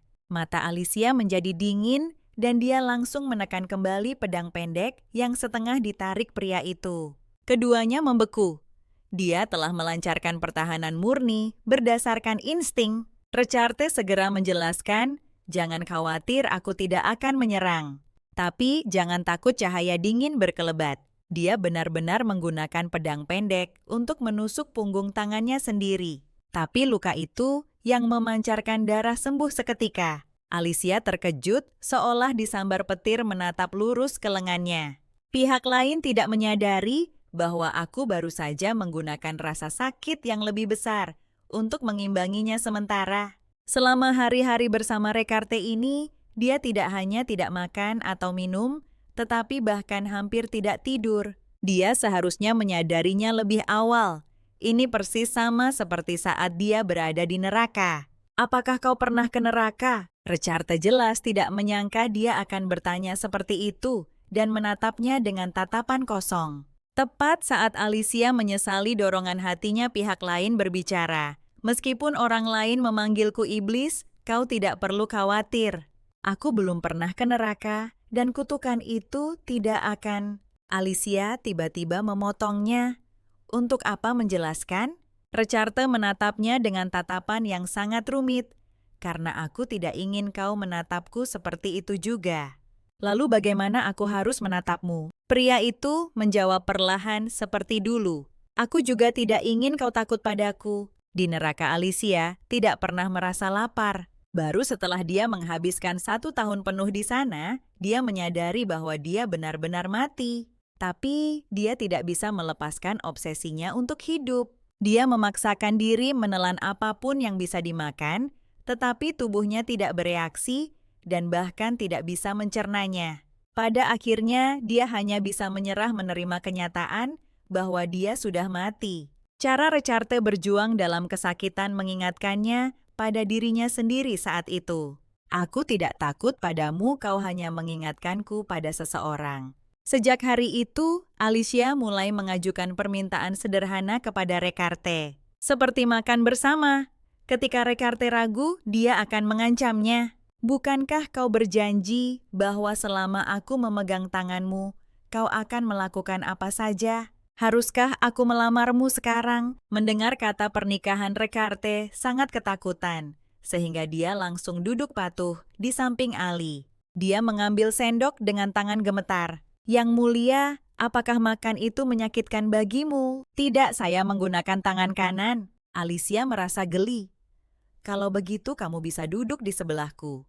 Dengan premis untuk tidak melepaskan mereka, perlahan menemukan cara yang nyaman untuk bergaul. Recarte menceritakan banyak hal padanya tentang wilayah Tyson, serta informasi tentang keluarga kekaisaran. Tepat saat siklus kutukan hampir berakhir, sebuah laporan mendesak tiba-tiba datang dari istana kekaisaran. Kaisar ingin selirnya melahirkan di dalam istana, dan ayah wanita ini, Markis Mana, adalah musuh politik terbesar Recarte. Pada saat ini, Alicia membuat ramalan ketiganya kepada Ricarte. Grand Duke Iblis yang melajang sejak lahir dipeluk oleh anggota lawan jenis untuk pertama kalinya. Ricarte membeku di tempat seolah tak bisa bergerak. Baru setelah suara Alicia terdengar, dia tiba-tiba tersadar kembali ke kenyataan. Dengan hanya 2 hari tersisa hingga akhir siklus kutukan, sebuah kabar gembira dari istana memecah ketenangan. Putri musuh politik terbesar Ricarte sedang mengandung anak kaisar. Markis Mana memimpin faksi lama mendiang kaisar. Dia berdiri sebagai kekuatan yang setara di dalam kekaisaran. Jika putrinya melahirkan seorang pewaris, di istana keseimbangan kekuasaan yang rapuh ini akan runtuh sepenuhnya. Keesokan paginya, Ricarte berkemas ringan, bersiap untuk bergegas kembali ke ibu kota kekaisaran. Tak disangka Alicia mengikuti dari dekat. Gadis itu tersenyum polos, namun itu membuatnya gugup tanpa alasan yang jelas. Dia berinisiatif memegang tangannya, menuntut untuk menemaninya, dengan alasan kutukan itu. Ricarte baru saja akan menolak ketika rasa sakit yang tajam menyerang otaknya. Dia menahan napas menahannya. Detik berikutnya Alicia memeluknya erat. "Apa kau merasa lebih baik?" Ricarte membeku. Apakah suara di kepalamu sudah hilang?" Dia mengangguk kaku mengatakan ya. Alicia dengan lembut membelai sisi wajahnya. "Bahwa aku berpikir semakin besar area kontak semakin baik efeknya. Sepertinya metode ini juga berhasil." Meskipun dia berulang kali menolak, dia akhirnya masuk ke kereta. Lagi pula dia merasa sulit menolak Alicia. Malam sebelumnya Alicia sudah mengetahui alasan berita gembira itu dari Judith. Kaisar telah bertakhta selama bertahun-tahun tanpa pewaris. Berita mendadak tentang kehamilan seorang selir menyebabkan kegemparan di ibu kota. Memanggil Ricarte hanyalah untuk menstabilkan situasi dan melemparkan masalah yang menyinggung itu kepadanya. Maka Alicia membuat ramalan ketiga. Bagaimanapun ini adalah anak pertama yang mulia. Tidak perlu meredam semangat semua orang. Jadi, Anda hanya perlu menyampaikan ucapan selamat yang tulus. Kereta tiba-tiba berguncang hebat. Alicia terjatuh ke depan. Ricarte baru saja menangkapnya saat dia mendengar orang di pelukannya melanjutkan bicaranya. Ketika musim berikutnya tiba yang mulia akan menyambut putri pertamanya. Alicia menunggu jawabannya, tapi Ricarte hanya menatapnya kosong. Beberapa detik kemudian, mereka menyadari bahwa mereka sedang berpelukan. Keduanya tiba-tiba berpisah. Jantung seseorang berdebar kencang. Dia tiba-tiba merasa sedikit memerah. Beberapa hari kemudian, mereka tiba di istana kekaisaran. Kedatangan Adipati Agung Tyson membuat suasana yang sudah tegang menjadi semakin khidmat. Tetapi hanya Alicia yang bisa merasakan bahwa suasana hati Ricarte sebenarnya cukup baik saat ini. Di bawah bimbingan seorang pelayan, dia berpisah dengan Ricarte, mengingatkannya sekali lagi, "Jangan lupakan apa yang kukatakan." Di dalam ruang konferensi, semua orang berdebat sengit tentang apakah akan membiarkan Putri Markis Mana pindah ke istana. Hanya anak yang lahir di istana yang bisa menerima pengakuan kekaisaran. Tepat saat kaisar hendak meledak, pelayan dengan lantang mengumumkan Adipati Agung Tyson telah tiba. Semua orang sudah siap. Ricarte akan menolak dengan tegas. Tidak ada yang lebih menghargai tatanan kekaisaran daripada dia. Tapi kaisar tiba-tiba melebarkan matanya, menatap tajam wajah adik laki-lakinya. Meskipun dipenuhi pertanyaan, dia tetap mengajukan pertanyaan. "Adipati Agung Tyson, bagaimana pandanganmu?" Ricarte tersenyum. "Kakak selamat atas kelahiran anak pertamamu sebentar lagi." Kaisar tampak tidak percaya. Meskipun dia telah memanggilnya kembali dengan mendesak, dia telah menduga adik yang keras kepala ini akan menolak. Tapi Ricarte tidak hanya tidak menolak, melainkan malah mengusulkan agar Putri Markis segera masuk ke istana. Markis Mana baru saja akan berbicara dengan gembira untuk berterima kasih, tetapi aku dihentikan oleh Ricarte yang mengangkat tangannya. "Itu kudengar wanita muda itu sudah hamil 8 bulan. Akan lebih baik untuk masuk istana lebih awal untuk beristirahat dengan tenang." kekaisaran akan lebih stabil. Beberapa bangsawan segera angkat bicara untuk menghalangi ini. Aku tidak bisa mengerti mengapa dia tiba-tiba mengubah sikapnya. Nada bicara Rekard berubah meskipun aku senang saudaraku memiliki keturunan. Adalah fakta yang tak terbantahkan bahwa pewaris kekaisaran pertama dikandung di luar istana. Jika itu adalah putra sulung, hak suksesi bisa dibahas nanti. Jika itu adalah putri sulung, lalu bagaimana jika membatalkan haknya untuk mewarisi takhta? Meskipun hukum kekaisaran tidak membatasi suksesi berdasarkan gender, sejak berdirinya negara, belum pernah ada presiden seorang putri naik takhta. Yang terpenting Alicia memberitahunya, pangeran pertama kaisar harus lahir dari permaisuri. Pada saat ini, Alicia sedang berdiri di depan potret permaisuri. Eleanor wanita tercantik di seluruh kekaisaran, tidak hanya penampilannya tak tertandingi, tetapi dia juga memiliki suara yang indah, dikenal dunia sebagai peri laut. Kaisar pernah menjadi salah satu pelamar paling bersemangatnya, tetapi cinta yang dipuji dunia ini hanya bertahan selama 9 tahun. Nona Alicia gadis itu menoleh mendengar suara itu. Dia hanya mendengar pelayan melaporkan dengan hormat, "Yang mulia permaisuri memanggil Anda."